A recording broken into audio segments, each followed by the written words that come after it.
नमस्कार मित्रांनो, सुख म्हणजे नक्की का असते या सिरियलमध्ये काय घडले आपण ते बघणार आहोत। शालिनी तिच्या मूळ रूपामध्ये नित्यासमोर येते, त्याच्यावर नित्या दचकते। शालिनी म्हणते की मला घाबरलीस ना, घाबरायलाच पाहिजे कारण माझं नाव आहे शालिनी। त्यानंतर शालिनी पुन्हा बोलते की तुझं जेवढं आयुष्य आहे ना तेवढा मला अनुभव आहे। त्याच वेळेस नित्या पलटी मारते, नित्या हसते आणि म्हणते कंसानी तिचा प्राण घेणारा किती जरी लोकांना मारला असेल तरीही त्याचा प्राण घेणारा कृष्ण जन्माला आलाच। असं बोलल्यानंतर शालिनी मात्र हसते। गुरुजी म्हणतात आता पूजेची तयारी सगळी झाली आहे ना, आपण बाळकृष्णाला पाळण्यामध्ये ठेवूयात। विमलबाई म्हणतात की मालकीनबाई तुमच्या हाताने पूजा होऊ द्यात। शालिनी बोलते की अधिराज कोठे आहे। विमल देखील म्हणते अधिराज कोठे गेला आहे।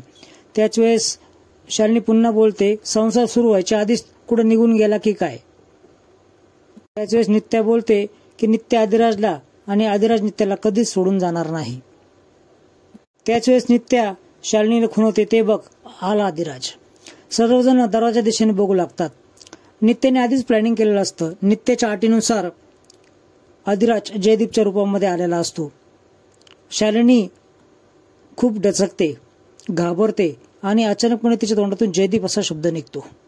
त्याच वेळेस नित्या शालिनी जवळ येते आणि घाबरलास ना असं विचारते। सर्वजण अवाक झालेले असतात। विमल नजर नको लागू माझ्या राजाला असे बोलते। सावली देखील बोलते की दादा खूप छान दिसतोय। सगळ्यांना खूप आनंद झालेला असतो। नित्या पुन्हा बोलते तुझ्या पापाचा गडा भरलेला आहे, फक्त एक खडा टाकणं बाकी आहे। जयदीप डायरेक्टली शालिनी समोर येऊन उभा राहतो। शालिनी खूप घाबरते। त्याच वेळेस घाबरून तिच्या हातातला बाळकृष्ण पडायला लागतो आणि तेच बाळकृष्ण अधिराज आणि नित्या पकडतात आणि डायरेक्ट पाळण्यामध्ये बाळकृष्णाला ठेवले जातात। हे बघून शालिनी खूप चिडते।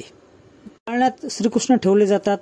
शालिनी पाठीमागे सरकू लागते आणि सर्वजण देवाची प्रार्थना करतात। सर्वजण प्रार्थना करतात आणि गोपाळ कृष्ण की जय असे बोलतात। त्याच वेळेस प्रसाद आणण्यासाठी विमल किचन मध्ये जाते। त्याच वेळेस पाहुणी शालिनीला खुणवते की मी केलेल्या प्रसादामध्ये कोळसा मिक्स केला आहे। स्वतःच्या हाताने तिने कोळसा मिक्स करून सगळा प्रसाद खराब केलेला आहे। आपल्या मनात विचार करू लागते की या कोळशाप्रमाणेच नित्याचं तोंड काळं होणार आहे। विमल प्रसाद घेऊन येते। नित्या हळुवारपणे प्रसाद उघड करून बघते तर तो प्रसाद क्लिअर असतो, तो काळा वगैरे काय झाला नसतो।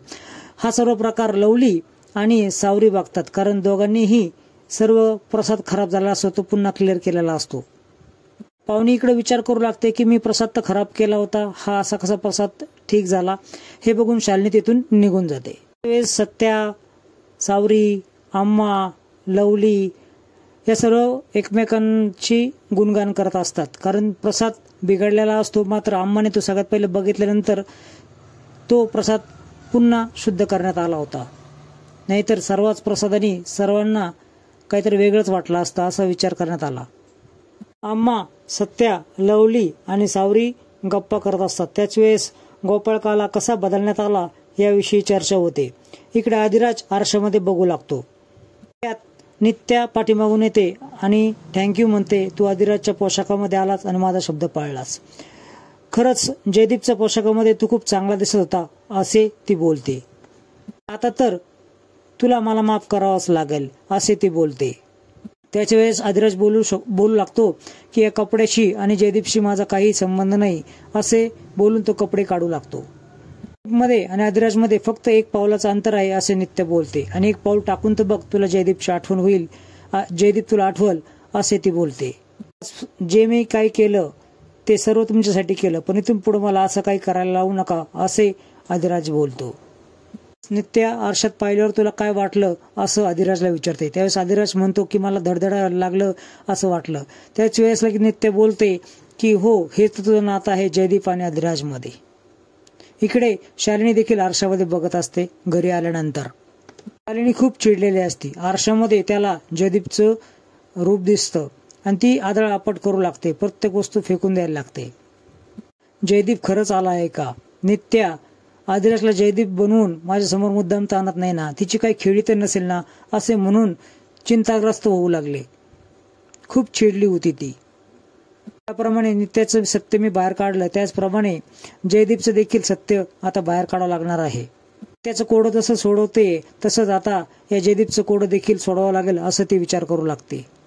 इकडे दुसऱ्या दिवशी नित्या आदिराजला विचारते, चहा तर तुम्ही घेतला पण नाश्ता काय करायचा तुम्ही मला सांगितलंच नाही. त्याच आदिराज म्हणतो, तुम्हाला काय बनायचं ते बनवा, खाईन मी आणि तुम्ही पण खा असे बोलतो. त्याच वेळेस लवली आणि सत्य तिथे येतात. त्याच वेळेस आदिराज चला चला म्हणतो लवकर आणि लवलीच्या डोक्यामध्ये टपली मारतो आणि हा सारखा लवकर आवरत नाही आणि तुम्हीच उशीर करता आणि तुम्हीच उशीर झाला असं म्हणता, चला चला लवकर. त्याच वेळेस नित्य बोलतो, तुम्ही कुठे चालला आहात. त्याच वेळेस लवली बोलतो की आम्ही सर्व गावातल्या दहीहंडी आम्हीच फोडत असतो. असे थरावर थर मांडून सगळ्या दहीहंडी आम्ही फोडत असतो. देखील त्यांची ऍक्शन करते आणि थरावर थर किती लावता असे विचारते. त्याच वेळेस आदिराज बोलतो, जेवढी मोठी दहीहंडी तेवढे थर लावता मी, शक्यतो 4 थर लावतो असे बोलतात. नित्या काळजीपोटे म्हणते की जास्त थर असेल तर आदिराज तुम्ही वर नका जाऊ. तर त्यावेळेस आदिराज म्हणतो, मग तर मी 30 दहीहंडी फोडणार आणि सगळेजण हसू लागतात आणि निघू लागतात. नित्या जास्त रिस्क घेऊ नको आदिराजला बोलते. हे आदिराजन दोघे जण निघू लागतात. त्याच वेळेस नित्या खाली उतरते आणि त्याच्या काहीतरी कानामध्ये सांगू लागते. त्याच वेळेस कानामध्ये सांगताना ती म्हणते, रात्री लवकर या. त्यानंतर लवली आणि सत्या लाजून डोक्यावर पंचा ओढून घेतात आणि आम्ही काही नाही ऐकलं असं बोलतात. त्याच वेळेस लवली असं बोलतो की आम्ही काय ऐकलं नाही आणि रात्री लवकर या हे तर ऐकलंच नाही. त्याच वेळेस नित्या आदिराजवर ओरडते की हे काय सांगायची गोष्ट आहे का, तुम्हाला काही कळतच नाही. त्याच वेळेस आदिराज चिडून सगळ्यांना आखलून देतो आणि निघा असं म्हणतो. त्याच वेळेस लवली बोलतो की आपला दुसरा मित्र बघावा लागन, याचं काही खरं नाही. सगळे मिळून निघून जातात. त्याच पाहुणी मनातल्या मनात विचार करते, तू किती स्वप्न बघ, मी तुला राजच्या जवळ जाऊ देणार नाही.